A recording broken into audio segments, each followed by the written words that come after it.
VB, you left for the States in 2002, Yes.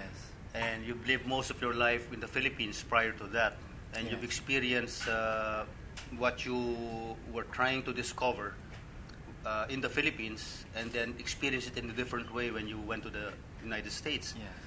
So, which environment was more agreeable, friendly, more open, less hostile? I think obviously in the U.S. because people there are freer. You know, in the Philippines it's almost like you're living in a box because people they've got this certain perspective that when you're a man you should be a man and when you're a woman you should be a woman.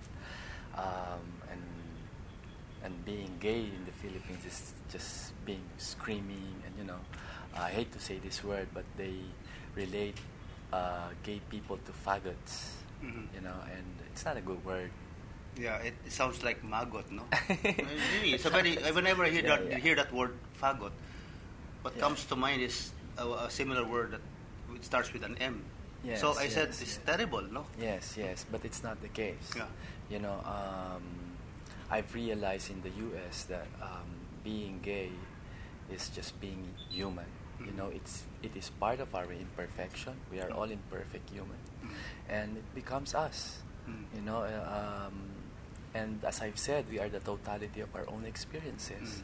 So I am like this because of my experiences before, and even before, and I relate that to the from the moment of conception.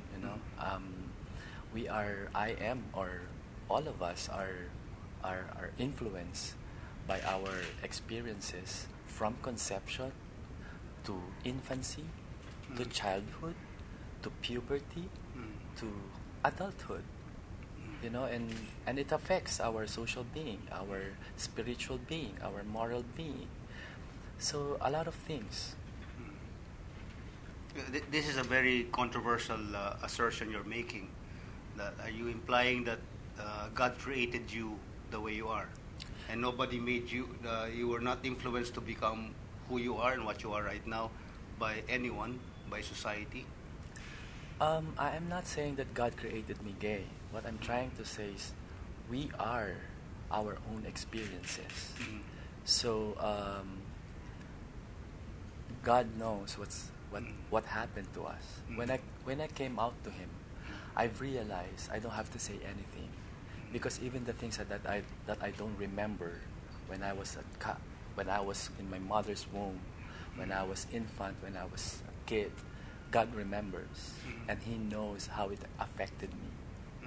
And that's when I realized He understood, He understands. And that's when I realized also it's not a choice. Being gay is not a choice. You don't wake up in the morning and say, I want to be gay. And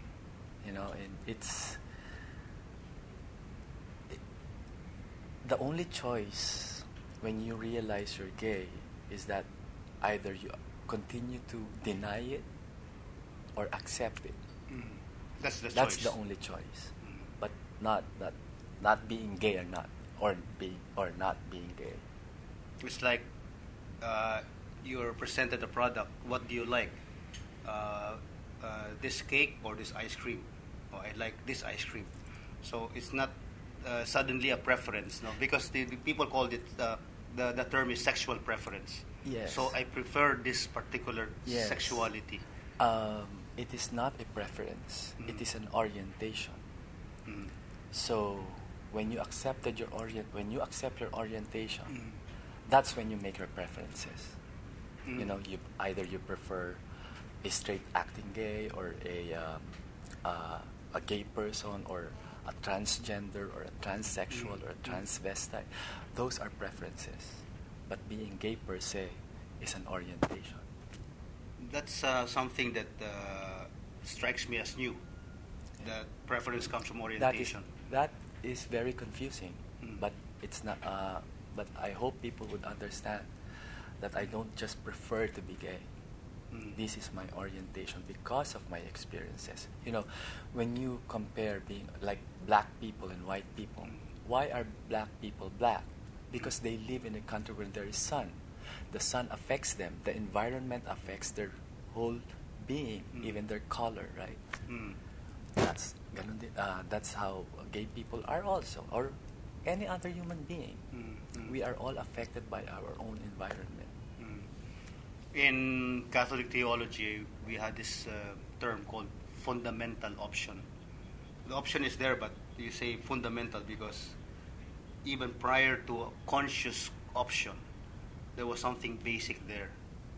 So are you saying that now slowly your life is an articulation of what is there, and you're beginning to understand what it is, and then your experience in a way reinforces what is there and gives you the courage to not to prefer but to accept. But yes, and ask for God's mercy for understanding and love. You know, because you see, when you can't accept yourself, nobody will accept you. When you can't love yourself, nobody will love you. And what's the point of living if you can't be accepted and loved? That brings me to a very important point. A lot of gay who become rejected, they become desperate, and some of Yes. them go into addictive behavior, even Yes. suicidal behavior. Yes, and also promiscuity. Because they're not just being promiscuous for the sake of promiscuity, but they resort to that because they look for love. They look for acceptance. Because basically, gay people are rejected from childhood. They are expected to be someone else. You know, even instead of being supported, they are rejected.